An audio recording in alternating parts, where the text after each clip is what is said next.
कि भारत समाजवादी देश बने, समाजवादी व्यवस्था से देश चले। डॉक्टर राम मनोहर लोहिया जी के संकल्पों के, उनके आदर्शों पे, उनकी बताई हुई नीतियों पे, जिन्होंने ये सपना देखा था कि हर तरह का भेदभाव खत्म हो समाज के अंदर, चाहे जाति को लेकर के भेदभाव हो, जाति तोड़ों का आह्वान किया हो, या रीजनल स्तर पे जो भेदभाव होता है उसको लेकर के भी डॉक्टर राम मनोहर लोहिया ने कहा कि इस तरह का कोई भेदभाव नहीं होना चाहिए। सप्त क्रांति का जो आह्वान किया था वो सही मायने में समाज को दिशा देता है। डॉक्टर राम मनोहर लोहिया को आज याद करते हुए हम संकल्प लेते हैं कि जो समाजवादी भारत का उन्होंने सपना देखा तो उस सपने को पूरा करेंगे।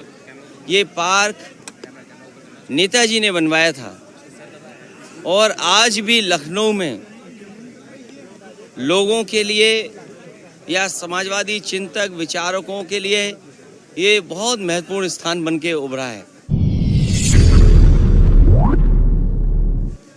इस स्थान पर सुबह से लेकर के शाम तक इस पार्क में लोग आते हैं और जब डॉक्टर राम मनोहर लोहिया के प्रतिमा के पास आते होंगे ज़रूर उनसे प्रेरणा लेकर के जाते होंगे। और आज कि समाजवादी व्यवस्था से ही गरीबी दूर हो सकती है, समाजवादी व्यवस्था से ही पढ़ाई का जो भेदभाव है वो खत्म हो सकता है, समाजवादी व्यवस्था से ही जो डॉक्टर राम मनोहर लोहिया ने कभी कहा था कि दाम बांधो की नीति लागू हो, तो जिस तरह से महंगाई है, बेरोजगारी है, उसको अगर कोई ख़त्म कर सकता है तो समाजवादी नीतियाँ।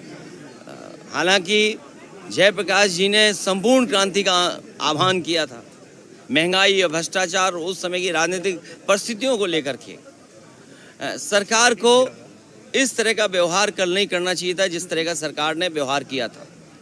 और ये बात कहना कि जीव जंतु हैं इसलिए आप नहीं जा सकते हो, तो जीव जंतु तो सड़कों पर भी हैं, हर जगह हैं, तो क्या हर जगह आना जाना आप रोक देंगे? क्या जीव जंतु से आप पूरा यातायात रोक दोगे? सड़कों पे चलने को रोक दोगे क्या आप? इसी बहाने को लेकर के जीव जंतु हैं? ये केवल समाजवादियों का जो काम था, समाजवादियों का आज भी काम दिखाई दे रहा है।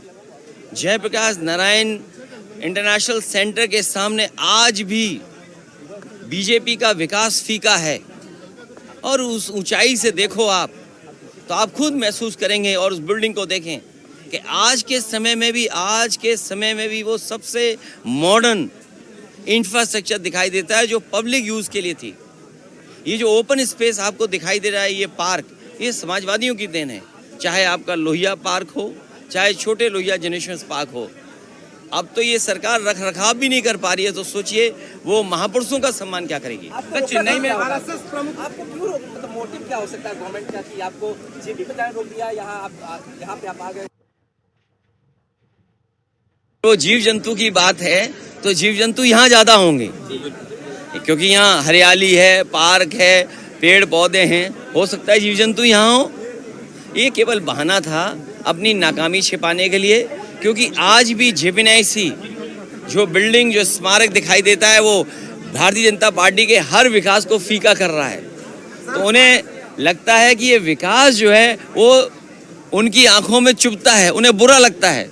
इसलिए मैंने कहा ये विनाशकारी लोग हैं, इनके भाव देखो विनाशकारी हैं, इनके काम करने के तरीके विनाशकारी हैं। आप सोचिए जब आरोप लगा, ऑपरेशन लगा कि आपने एक की हत्या की है इनकाउंटर में, तो आप सोचिए हत्या को बैलेंस करने के लिए हत्या, इनसे बड़ा जातिवादी कौन हो सकता है? मैं नहीं था उस समय, लेकिन उसके पिताजी से क्या क्या कहलवाया गया, उसके परिवार से क्या क्या कहलवाया गया।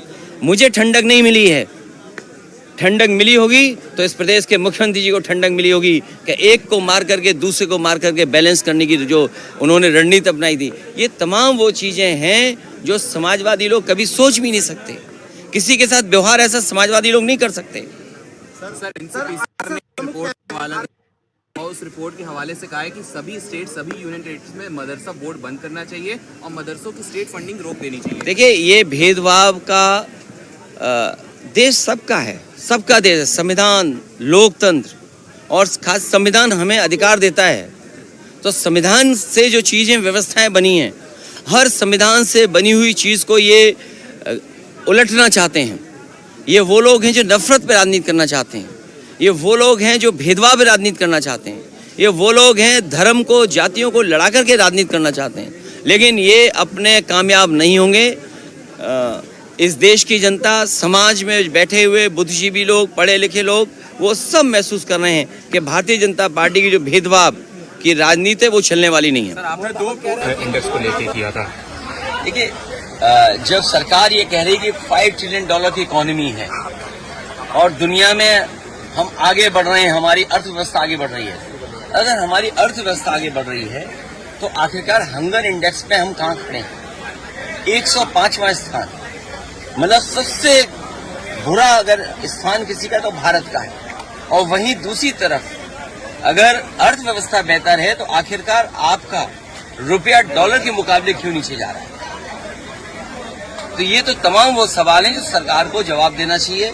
इनका भ्रष्टाचार, इनके महंगाई न रोकने की, और जो इन्वेस्टमेंट में जो सपने दिखाते हैं कि इन्वेस्टमेंट आएगा, ये तमाम वो नाकामी है जिसकी वजह से हंगर इंडेक्स में हम यहाँ पहुंच रहे हैं और हमारा रुपया भी लगातार नीचे जाता रहा।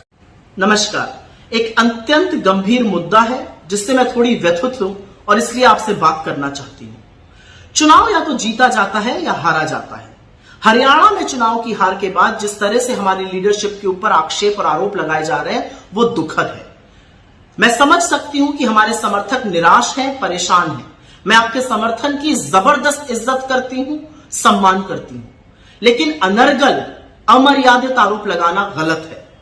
चुनाव ना कोई एक व्यक्ति, ना कोई एक मुद्दा हराता है या जिताता है। चुनाव में तमाम समीकरण होते हैं, तमाम मुद्दे होते हैं जिससे चुनाव का परिणाम निर्धारित होता है। ऐसे में हार के बाद कुछ नेताओं का चरित्र हनन करना, उनके खिलाफ अमर्यादित, अनर्गल, इर्रिस्पॉन्सिबल टिप्पणी करना बिल्कुल गलत है। संगठन महासचिव केसी वेणुगोपाल जी के बारे में कुछ गलत बातें की गई और बीजेपी उसमें कूद पड़ी। भारतीय जनता पार्टी वालों से मेरा कहना है, इस गटर की राजनीति को मत अपनाओ। ये राजनीति मत करो, इसका खामियाजा आपको भुगतना पड़ेगा। और आपके लिए किसी औरत का चरित्र हनन कर देना तो दाएं हाथ का खेल है, क्योंकि औरत तो आपके और आपके आरएसएस के अनुसार दोयम दर्जे की नागरिक है। वो तो कांग्रेस में औरत जो है वो अग्रिम पंक्ति में कंधे से कंधा मिलाकर चलती है, अपने हक की लड़ाई बेखौफी से लड़ती है, हर चीज में भागीदार है। कांग्रेस के नेता, कांग्रेस के वरिष्ठ नेता, कांग्रेस के कार्यकर्ता, कांग्रेस के पदाधिकारी आज एक बड़ी निर्णायक लड़ाई लड़ रहे हैं और इसका बहुत बड़ा दाम भी चुका रहे हैं। असलियत यह है कि आज कांग्रेस का ऐसा कोई नेता नहीं है जिस पर दसियों मुकदमे ना हो।